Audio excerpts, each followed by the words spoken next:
Well, tonight we turn to an ongoing discussion in the U.S. about the treatment of minorities by local law enforcement. The Obama administration issued a report yesterday accusing Cleveland police of using excessive and deadly force against citizens, saying it was the violation of their constitutional rights. The Justice Department says Cleveland police engaged in a pattern of practice of unnecessary force, including shooting citizens, hitting them in the head, and spraying them with chemicals.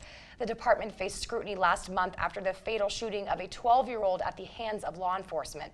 Obama's report comes only one day after a controversial decision in New York. A grand jury chose not to indict the officer who caused the death of a 43-year-old Eric Gardner. The officer placed Gardner in an illegal chokehold that killed the unharmed man. Both the situations in Cleveland and New York come only a week after the indictment decision in Ferguson that sparked a national uproar and dialogue on race and law enforcement. What's the protest been like there?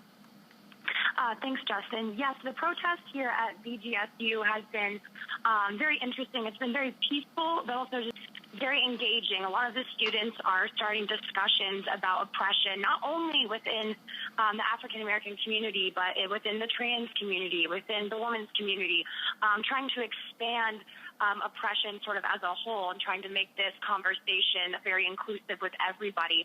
They also were passing out buttons that said Black Lives Matter, and they were trying to make all students understand just how much this really affected them and how the decision was very startling for them.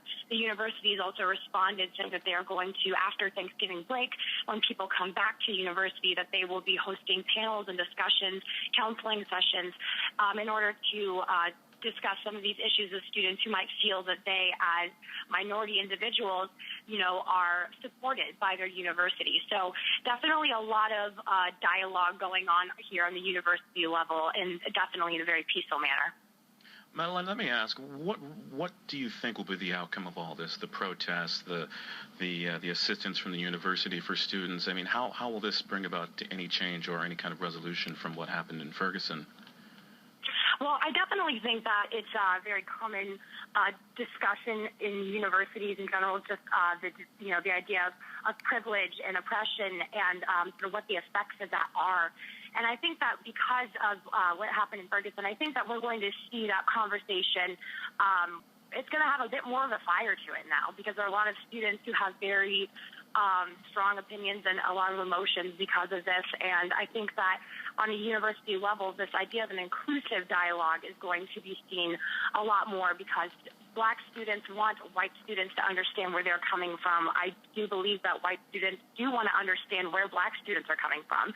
And you're going to see that dialogue become a lot more integrated now, because it's become very clear to a lot of people that it's quite important.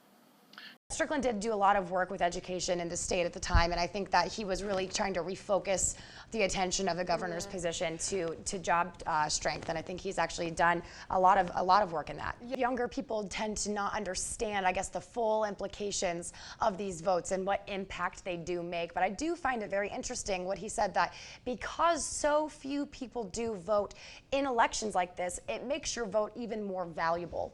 Your vote holds more value, right, because your vote just makes a bigger impact, and so you're going to be able to really see the results of the vote that you cast in an election like this.